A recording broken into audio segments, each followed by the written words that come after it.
হয়ে যায় তাকে বলা হয় জড়া। আর অন্ধ কাকে বলে?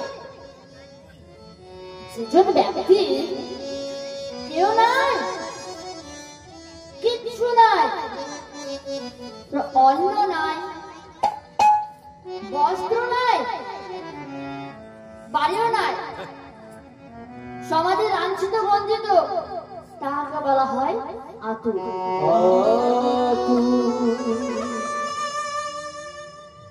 তাই তো এই কয়জন হরিগুরু পার করে।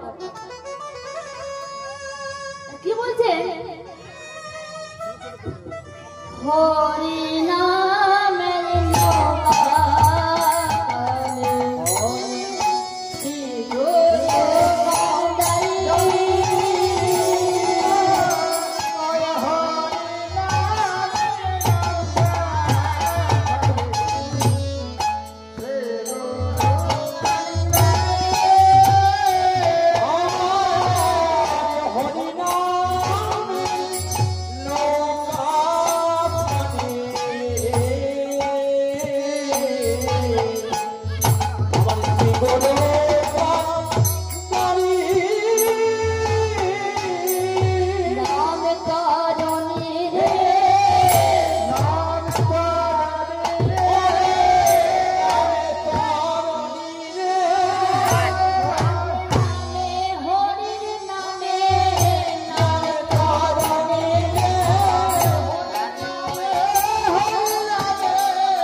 জল দেন তো, কারা কারা দেন আমার হাত তুলুন তো দেখি।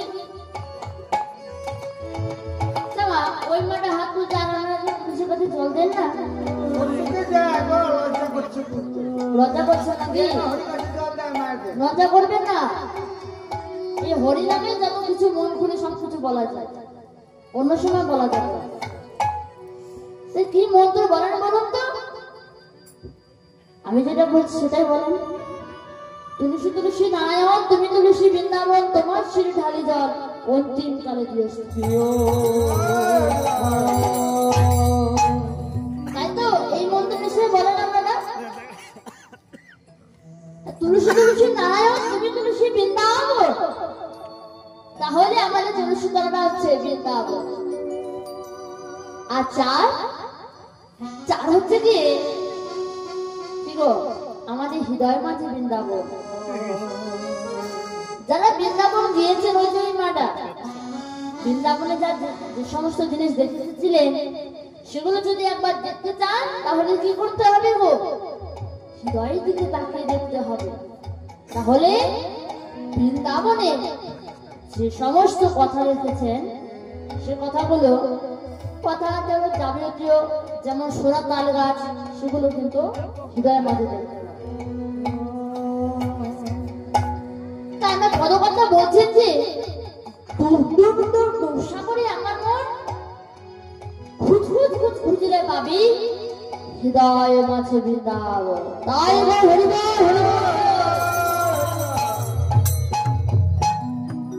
চারটা আমাদের বৃন্দাবন হলো, আর একটি আছে 5 নাম্বার বৃন্দাবন। সে 5 বৃন্দাবনটা কি গো?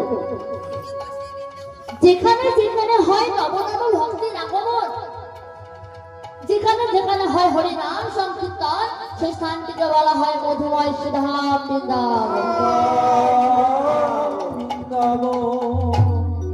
তাই তো? তাহলে 5টি বৃন্দাবন আমাদের জানা হলো। তাই এক বক্তব্য বলছে, ভাই রে এই কলিযুগকে ধন্য বলে বলা হয় কেন? একজন ভক্ত বলছে, বাবা শোন, রাম আদি অবতারে পদে নানায় অষ্টধনে,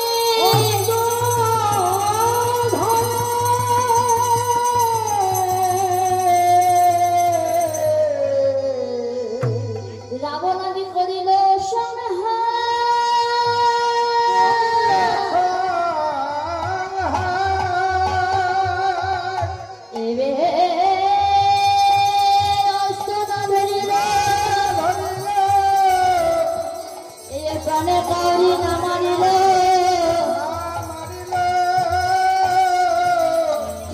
শুদ্ধি করিল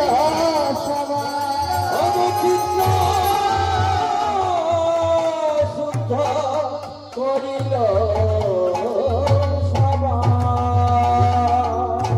হরে নাম হরে নাম হরে নাম বলো নাচতে নাচতে নাচতে গতির অন্যথা। আচ্ছা সকলে নিশ্চয়ই গল্পটা বেশি হয়ে যাচ্ছে না? মন দিয়ে বেশ কারা কারা মন দিয়ে হরিনাম শুনেছেন আমার হাত তুলুন দেখি। আর বাদেরকে শোনান নাকি? যত সংসার গল্প এখানে এসে এটা তো প্রতিদিন তো হবে না, এটা একদিনে হচ্ছে। আজকের দিন থেকে কথাটা অন্তত শুনুন, যারা যারা শুনেছেন শুনুন কি বলছিল এখানের মধ্যে, যে বলছে আমরা কোনোদিন হরিনাম করি না শুনি না বলি ওটা, তাহলে এখন সকালে হরিনাম বলেনি, তাই তো? আজ 2 হাত তুলে বলে রে কৃষ্ণ না,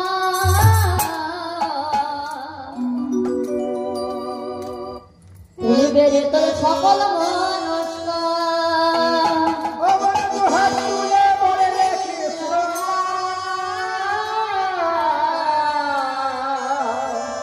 পূর্ণ হবে সকল মনস্কার। আরে হাত তুলে কৃষ্ণ না, পূর্ণ হবে সকল মনস্কার। হাত তুলে বলে কৃষ্ণ না,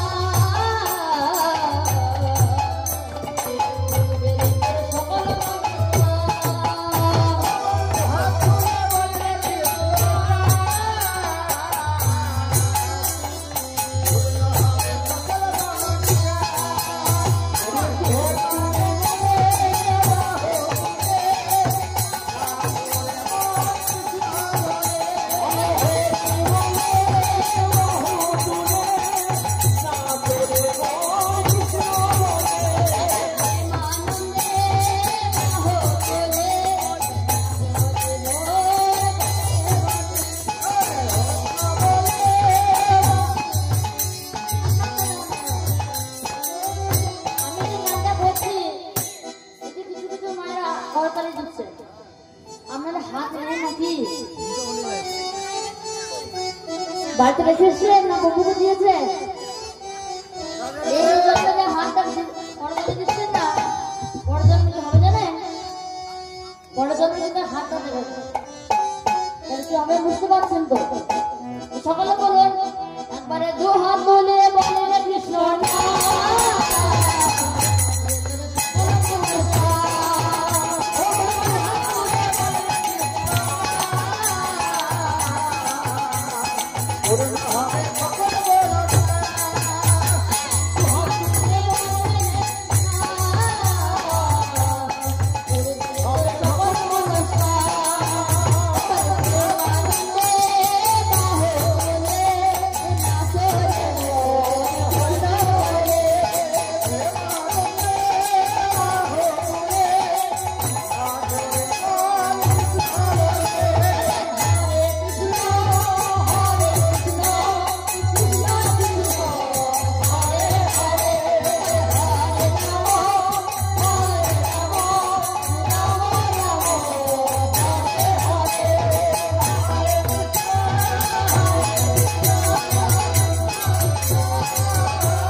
হরিনামের নৌকা, হরিনামের যে নৌকা আছে না, নৌকা দেখো কোথায় থাকে বলুন তো? আর নৌকা কারা? চাঁদা কিছু নৌকা দেখেছেন, নৌকা কোথায় থাকে গো? এই নৌকা কোথায় থাকে? আপনারা নৌকা দেখেছেন? নৌকা দেখেননি? শুনুন, আমরা এসে জানেন যমুনায় কিংবা গঙ্গায় ভেবেছে নৌকা, তাই তো? এই নৌকা হচ্ছে হরিনামের। এই নৌকাতে কি পার ফেলবো? নাম বলবো, নামকে পার করা হয়। তাই কি বলছে? এখানে তো মায়েরা বসে আছে, দেহটা আছে নৌকা সবে। নাম বাগদি এই গান শুনে 20 টাকা পুরস্কার দিলাম। নামে জয়ধ্বনি দেন, জয় শ্রীরাম।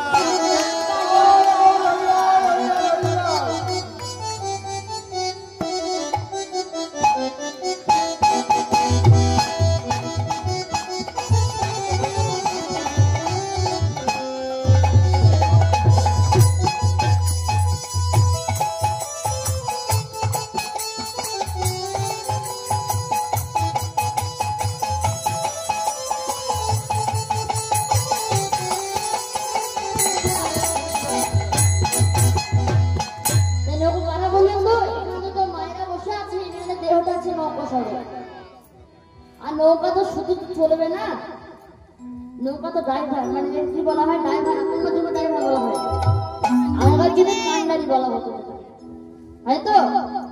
এটা কারা বলুন তো? এখন তো তোমার বাবারা বসে আছে, দেহটা আছে কি গো? কান্ডারি।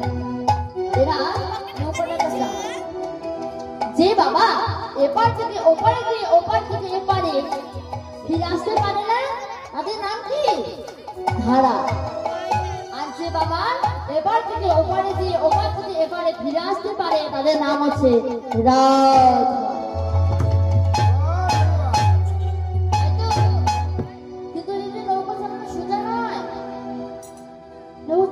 শিখতে হয়। কি করে? দীক্ষা শিক্ষা নিয়ে সাধুগুরু আশ্রয় করে এই নৌকো চালানো শিখতে হয়। আচ্ছা, একটা কথা বলুন তো মায়েরা, আপনারা কিছু জাতের কলাই ভেঙেছেন, তাই তো? জাতের কয়টি পারবো? ও মায়েরা, এদিকে এদিকে ওদিকে নয়, জাতের কয়টি পার? জানে না, জাতের হচ্ছে হাতি পা না। কি নিচের পাটের নাম হচ্ছে গোলক, উপর পাটের নাম হচ্ছে ভুবন। এই গোলকের ভুবন চাপ দিয়ে কি হয় গো? কলাই পোষা হয়।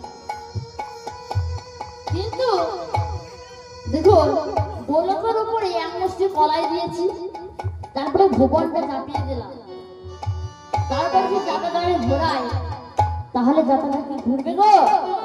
ও মা, ঘুরবে? বলুন গো, কথা বলছেন নাকি আপনারা? ঘুরবে না, চাকাটা এদিক সেদিক পালিয়ে যাবে। চাকাটা কি হবে গো? এদিক সেদিক পালিয়ে যাবে কেন? চাকার মধ্যে যে একটা ছিদ্র থাকে, সেই ছিদ্রের মধ্যে লাঠি ভরে দেওয়া হয়, তাহলে কিন্তু চাকাটা ঘর ঘর ঘর ঘর করে ঘুরতে থাকে। কেন? ওই যে গুরু, এই জগতে গুরু না ছাড়া কোনো জিনিস হবে না। যেমন আমাদেরও গুরু আছে, গুরু কটা হয়? 3 রকম। কি বলুন তো? প্রথম গুরু কি গো? মাতা পিতা। দ্বিতীয় গুরু যে স্কুল টিউশন আমরা যেখানে পড়াশোনা করতে যাই, সেটা হচ্ছে দ্বিতীয় গুরু। আর তৃতীয় গুরু দীক্ষা শিক্ষা,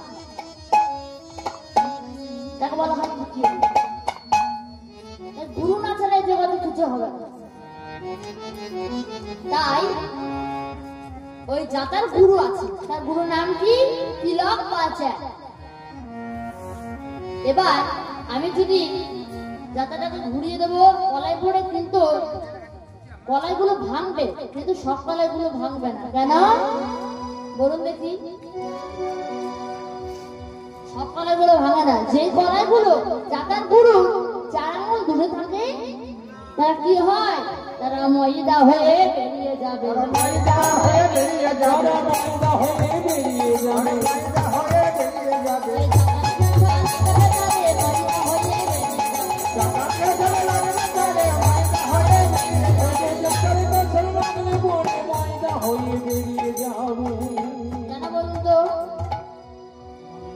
তারা তো গুরু আশ্রয় করেনি, তাই তারা ময়দা হয়ে বেরিয়ে যাচ্ছে।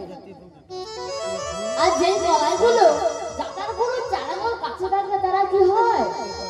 তারা গোটা গোটা হয়ে যাবে। গোটা গোটা হয়ে যাবে, গোটা গোটা হয়ে যাবে, গোটা গোটা হয়ে যাবে, গোটা গোটা হয়ে যাবে। যাতার রাজা লাগাবে না ভাই, গোটা গোটা হয়ে যাবে। কেন গো? তারা যে গুরু আশ্রয় করেছে, তাই তারা গোটা গোটা থেকে যাবে। আর যে মায়েরা বাবারা গুরু আশ্রয় করেননি, তারা তাড়াতাড়ি গুরু আশ্রয়টা করে নেবে। তাই আমাদের কি বলতে হবে গো? ধর ধর গুরু চরণ ধর, ধর ধর গুরু ধর ধর গুরু চরণ ধর।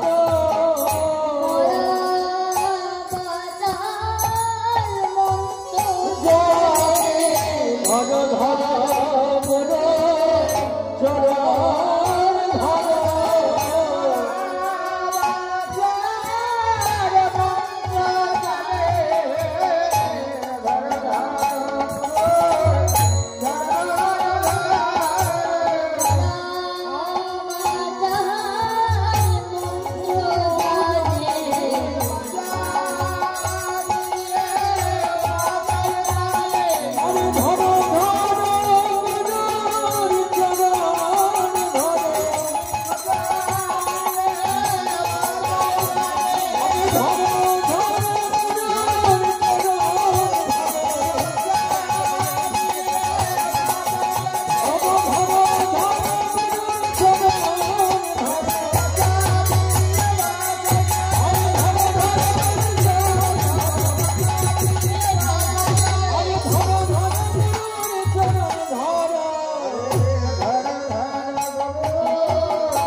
ওনার নাম কি? কর্ণ কাঞ্চন মন্ডল। যে হয়েছে ওটা হচ্ছে না গুরুদেব। এ আমার কি বলছে যে গুরুদেব মরাকে বাঁচিয়ে দিতে পারে। একটা গল্প আছে শুনুন। এক গুরুদেব আবার যখন দেখবেন অসুরের সাথে দেবতাদের যুদ্ধ হতো, তখন কি হয়েছিল গো?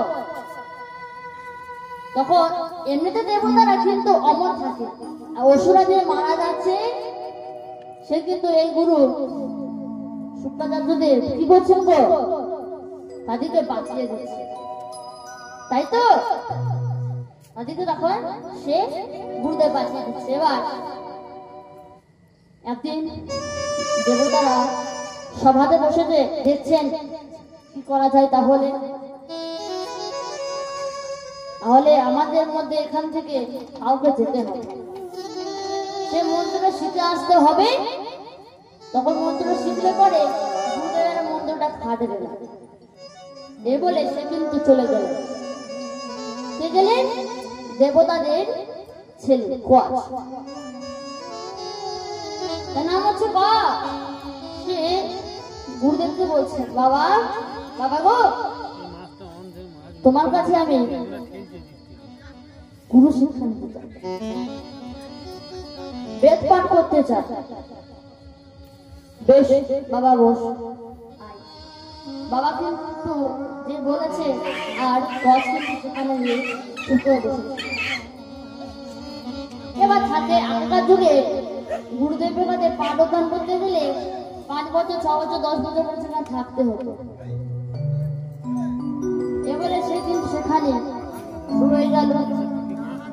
একদিন অসুররা কি করছেন, আরে ওই ছেলেটা কোথা থেকে উড়ে এসে জুড়ে বসলো, গুরুদেব ওকে ভালোবাসতেন।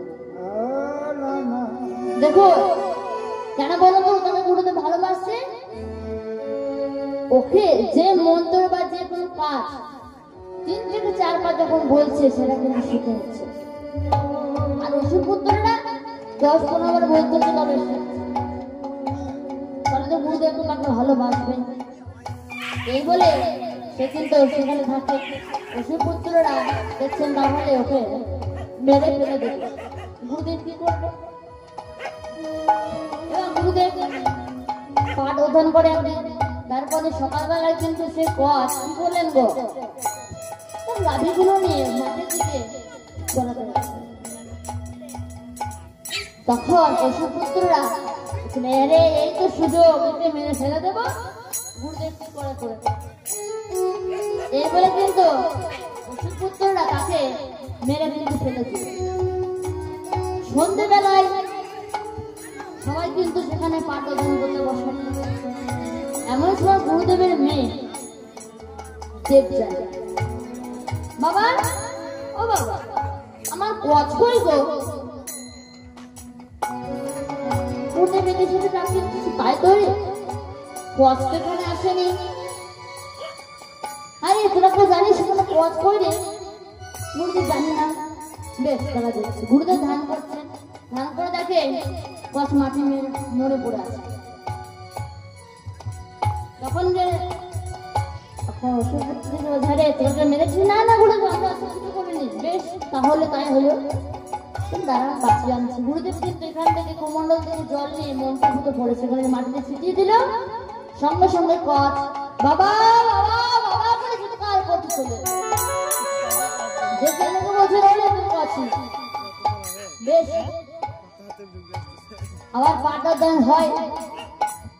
তখন অসুর পুত্ররা বলছেন, আরে একে বাঁচালাম, গুরুদেব তো বাঁচিয়ে দিল সেটা কথা, কিন্তু তাহলে আমি মেরে লাভ হলো না, তাহলে কি করতে হবে? এক অসুর পুত্র বলছেন, দাদা দাদা আমার একটা বুদ্ধি এসেছে, ওকে একদিন মারবো, মেরে পিস পিস করে রান্না করবো, সেখানে গুরুদেবকে নিমন্ত্রণ করবো, গুরুদেবকে খাইয়ে দেবো। বেশ তাই হবে। এই বলে কিন্তু পরের দিন আবার সে গাভী চড়াতে যায়। গাভী চড়াতে গিয়ে তখন তারা কিন্তু তাকে মেরে দিয়েছে, পিস পিস করে দিয়েছে। রন্ধন করছে, তখন বলছেন বাবা আজকে দুপুরবেলায় আমাদের বাড়িতে যাবে, আপনার কিন্তু নিমন্ত্রণ,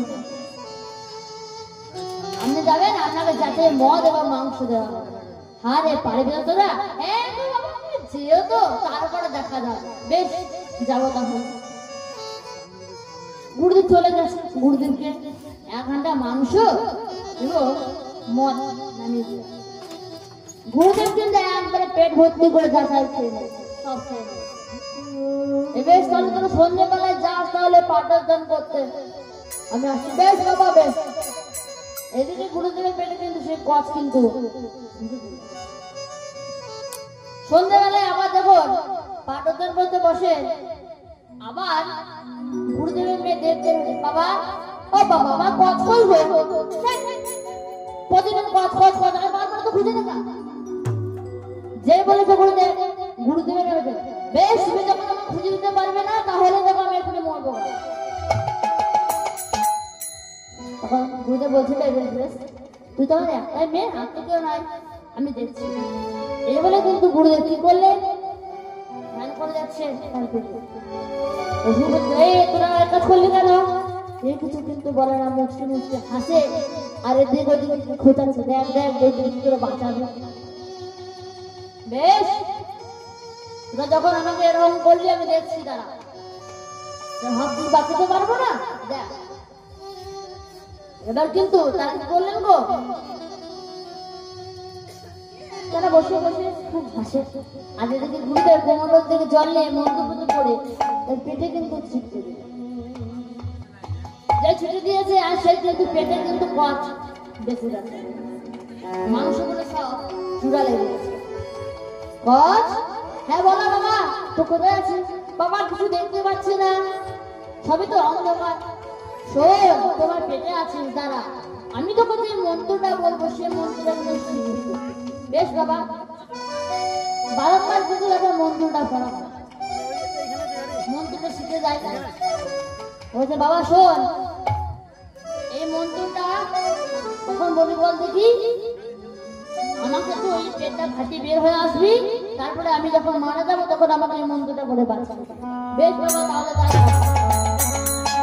এই বলে কিন্তু গুরুদেবের পেট ফাটিয়ে কিন্তু কচ বের হয়ে গেল। বেরিয়ে কোমর থেকে জল নিয়ে মন্ত্রপুত করে ছিটিয়ে দিয়েছেন গুরুদেবের গায়ে। গুরুদেব তখন আর এমন সময় তখন কচ বলছেন বাবা আমি তো থাকবো না এখানে। কেন রে বাবা, দেখছো তো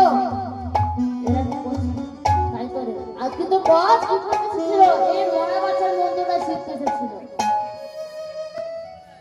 তো বেশ তাহলে তো গুরুমাকে দিয়ে শুধা সেখানে চলে গেল গুরুমার কাছে। মা, মা গো আমি তো থাকবো না, বাড়ি যাবো, তোমাদের কি চাই? বাড়ি যাবে মানে? হ্যাঁ ওষুধ পুত্র দেখছো তো কিরম করছে। ও তাই তো রে, বাবা আমি ওসব বলতে পারবো না। ওই দেবজানীকে দেবজানী কাছে গিয়েছে। দেবজানী, ও দেবজানী তোমার কি চাই বলো তো? আমি তো থাকবো না। চাই মানে তুমি কোথায় যাবে? কচ বলছেন কেন? আমি বাড়ি ফিরে যাবো। কেন? দেখছো তো দেবজানী, অসুরপুত্ররা বারে বারে কিন্তু আমাকে মেরে ফেলে দিচ্ছে, এরকম করে থাকা যায় না। তা হবে না, তোমাকে আমি স্বামীর কাছে পেতে চাই। যেদিন দেখেছো সেদিন থেকে তোমাকে আমি ভালোবাসি। না তা হবে না, কচ বলছেন তা হবে না। কেন? তুমি আমার বোনের মতো, যেদিন থেকে সেদিন তোমাকে বোন বলে মানে, তোর বাবাকে বাবা বলি, তোর মাকে মা বলি, তোমাকে আমি বোন বলে ভাবি। তোমাকে আমি বিয়ে করতে পারবো না।